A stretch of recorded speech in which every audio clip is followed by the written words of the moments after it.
Page 54, Bike Ride. In this piece, we get stepping down from middle C. Remember, stepping down is going to the next note down. Stepping up is going up. So here, down, up, stepping up or down. Okay. They have some sight reading here. You can do that if you want. And in sight reading, remember, you're not practicing those. You're just playing them.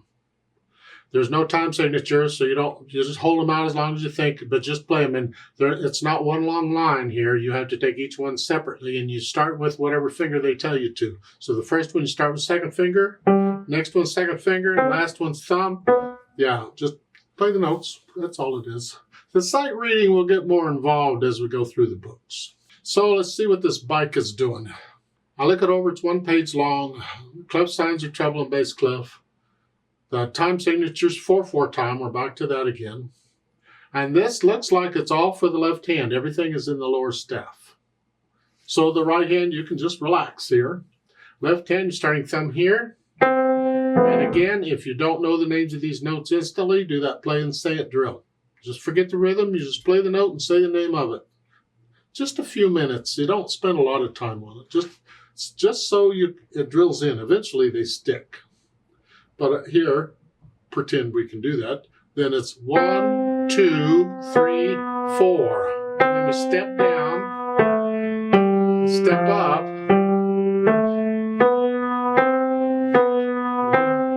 That's basically what we're doing here. But you can see in the music, when you step down, what the pattern looks like, or stepping up.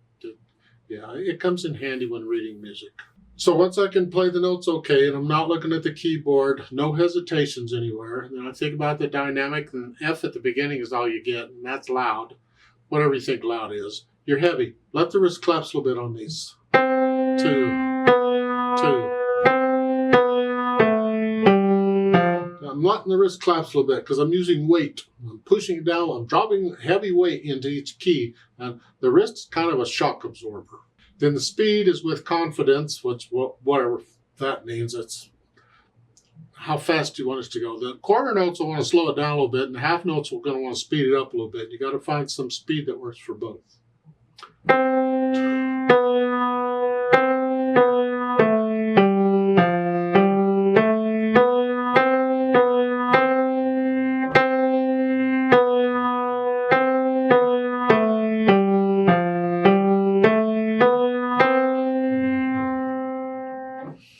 You don't have to take it at that speed. You take it at your speed. Experiment a little bit with it.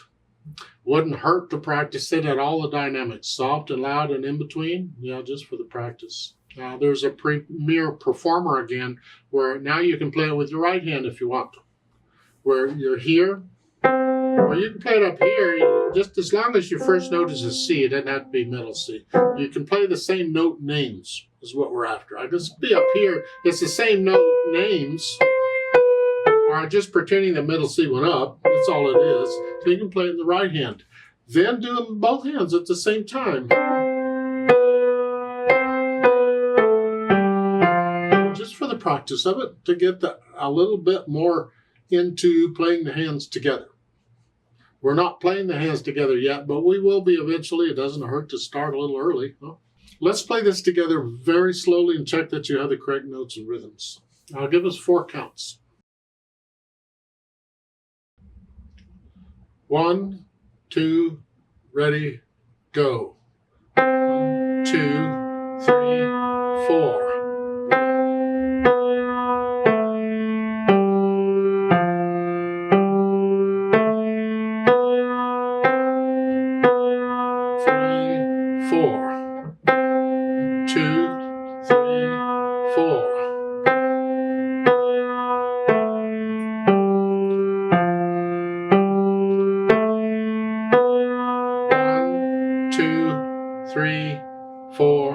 Off.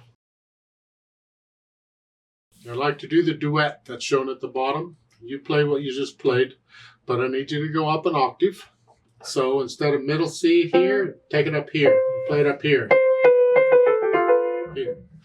We're going to go a little faster. I'll give us 4 counts. 1, 2, ready, go.